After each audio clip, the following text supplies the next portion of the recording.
Okay, some more nervous system hacks for the stretching.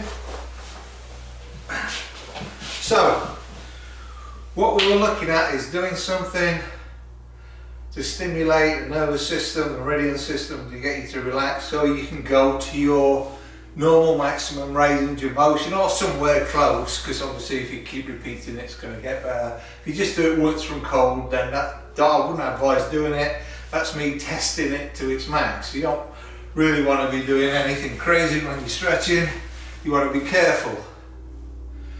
If you haven't put your head on your knee before, this ain't going to get your head on your knee. It's going to get you to your maximum. So the idea is, especially when you get old, get like me, your recovery time goes massive. So if you have a good developmental stretch and you go, oh, I've gained a little bit, next day you'll feel a bit, oh, day after you're going to be a bit tight and you won't feel like stretching. You won't feel like stretching the next day, and it might be a couple of more days before you think, oh, I better have a stretch, and by that time you might have lost everything you'd gained, and you might even lost a little bit more, which is useless. So even though your muscles might be sore, we need to get back to that full range of motion so you don't lose anything, and we need to do it safely. Now, if you warm up, apparently if you raise your core temperature by 1 degree, you increase your flexibility by up to 20%, which is all good, but when you cool down you lose it. The idea of warming up is for protection, so you will get away with doing stuff wrong. If you've got a pinched nerve in your lower back, it's going to tighten your hamstring. So if you're doing high kicks and you're warm, you might get away with it. You might be really sore the next day, but you might not injure it to a detrimental degree where you can't train for a bit. You won't tear any muscles or anything, but you might get micro tears and all the rest of it. So I advocate warming up if you're going to do something like sparring that you've got no control over. If your spine's free, if the trap nerves are free, if they're free in the calf muscles, if you're hydrated and you're doing all these little relaxation exercises, breathing exercises, you don't need to warm up. Warm up anyway if you want, for safety, because you might get carried away and do something stupid, but warming up is for safety. And if you want to warm up for a specific thing, like you want to do kicks on the speedball, you want to do kata, you want to do sparring, your warm-up should mimic what you're going to be doing. So if you're doing high kicks, do some low kicks. If you're going to do sparring, do some really light sparring before you get stuck in. If you're doing kata, do it nice and cool and slow, and then hammer it when you're warmed up. So that's what that's all about. Now, we want to look at getting the legs a little wider. So we're going to look at reciprocal intervention. It probably changed the name by now, but you're going to grab and you're going to push your legs out as hard as you can. So your legs are pushing that way, your arms are holding them. I have the left hand on the right hand, so any meridian circuits are positive. And what you can do while you're pushing is just massage your maximus glutimus, roll about on your bum. Get a little massage in there. And this one you can do for a minute or two, whereas some of the other ones where you're doing an isometric on the muscle that you're going to stretch, a lot of them say 9 seconds. Some Russian gymnasts say 30 minutes, so it's a big difference in ideas. Okay, so maybe now that's going to get us a little wider on this one, which is all good. Now I also find that doing this with a bent leg here and stretching forward, that helps. I find that pushing down this way, that helps. Rolling on the back, that helps. Repeating it, that helps. Holding your hands here and squeezing your legs together, then relaxing, that helps. So let's give it a shove. So we get a reasonable stretch, but obviously it will increase as you go to the sides and to the forwards.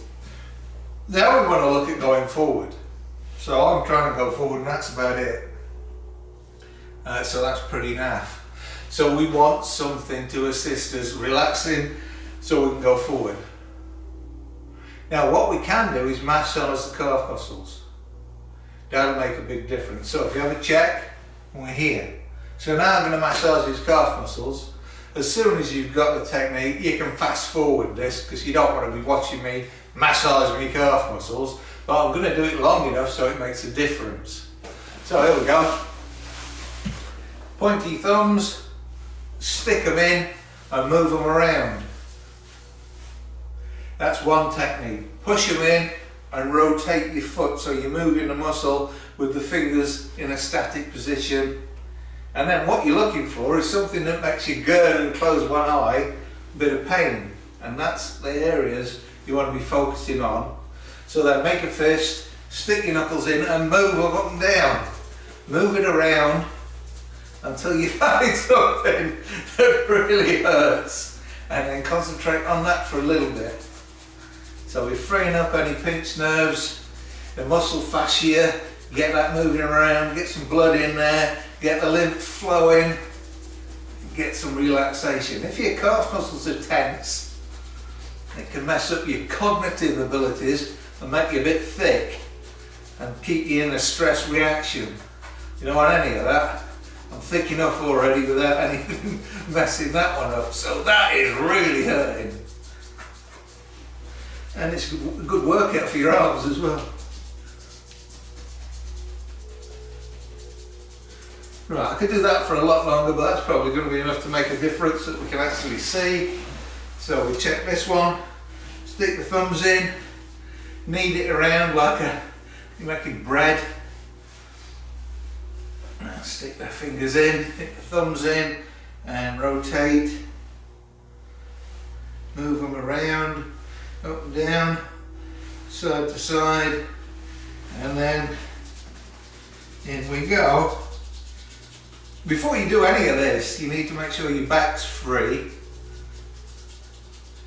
So after I've done this, I'll do a quick twist for the back.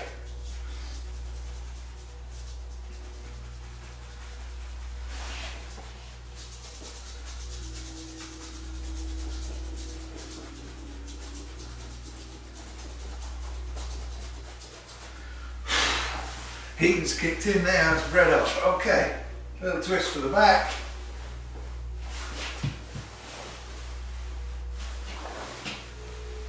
Little massage for the back. And from here you can pull the ankles and try and touch the knees at the side. You can stretch the legs out, whatever you think. So let's see if that's done any good. Well, that seems a little wider and I wasn't even looking at that one. Okay, let's see if we've gained anything. Bear in mind that's only, is that the second time I've gone to the side? So that's not too bad. You'd expect to have to do a few more than two to get to your maximum. So, did I go forward? Oh yes. Oh. Loads, absolutely loads. Nice. Okay, you get the same effect. Well, I'm going to do it on the trapezius. The main hack I was going to do, I might not even need to do now, but I'll carry on and do this. So stick your fingers in, like we did, and move this around. And again, you're finding the sore spot, so play it like a piano while you're moving this around.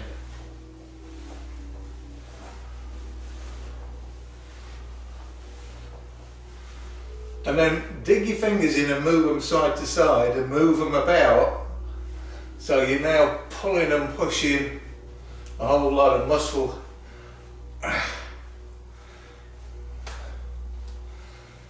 Then what you want to do is get to flush with blood, relax. And the other side, again, you can do that for a lot longer than that. But but I'm thinking if we get an effect, that's what I want to show you. So that's the job done. Oh, ho, ho, ho.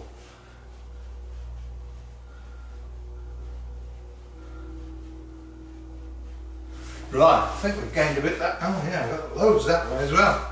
Didn't expect that. So let's see what we've got. Excellent. Now the hack I was thinking of doing is you grab your feet and pull so you engage in the calf muscles. And you go forward until your calf muscles start to scream. Normally you don't want to feel any pain whatsoever, but the calf muscles, it doesn't seem as though you're actually stretching the muscle per se. It seems as though it's nervous tissue. So this doesn't whack your calf muscles. You normally don't get stiff calf muscles the next day. You might feel a little floaty if you've not done this before, but it doesn't do any of them micro tears, and so we've got a bit more. So it seems pretty good. So what you do is you pull, engage the calf muscles, go forward, and then go side to side. And then that seems to generate a little bit of slack, and then you do it again.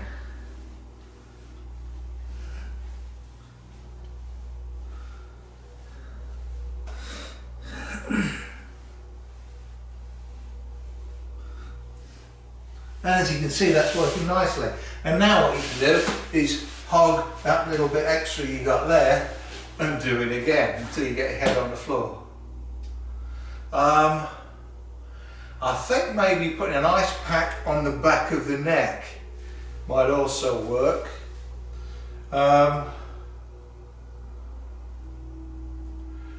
Let me try this one. I haven't tried this one before. In the other videos we did clenching a fist. So I'm going to do both fists. I don't think it's going to work for going forward. It'll work for going sideways, but we don't need that now. But I'm going to try it anyway.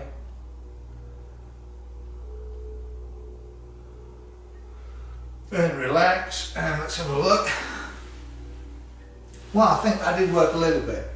Now another one is called the Hulk stretch. So you flex your upper body like this, flexing your pecs and your biceps and whatever else you can get in there, like the Hulk, and then relax it. Then relax again the lower body with the same sensation that you've just produced. Then you might gain a little bit. So we'll try that one, and I should think, even though I haven't done that much stretching per se, just been doing all the tricks, I should get my head on the floor. I'm gambling. I should get my head on the floor. I know, well, if I do that calf thing again. But let's have a go.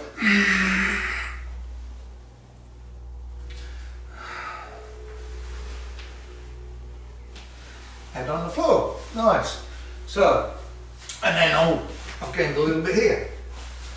So, obviously there's lots of other stretches that I should be putting in with that. I'll just show you a few. Right, obviously this here, and then you can push against the hands and pull it closer, and then angle it over to the opposite shoulder so you get a nice stretch here. You can sit, if you want to get the hamstrings cooking. Are we in shot? I think so. So if you want to stretch this way, you can sit here, so your quads are going to tell your hamstrings to relax, so you'll be more flexible that way. Okay, that should do. Enjoy.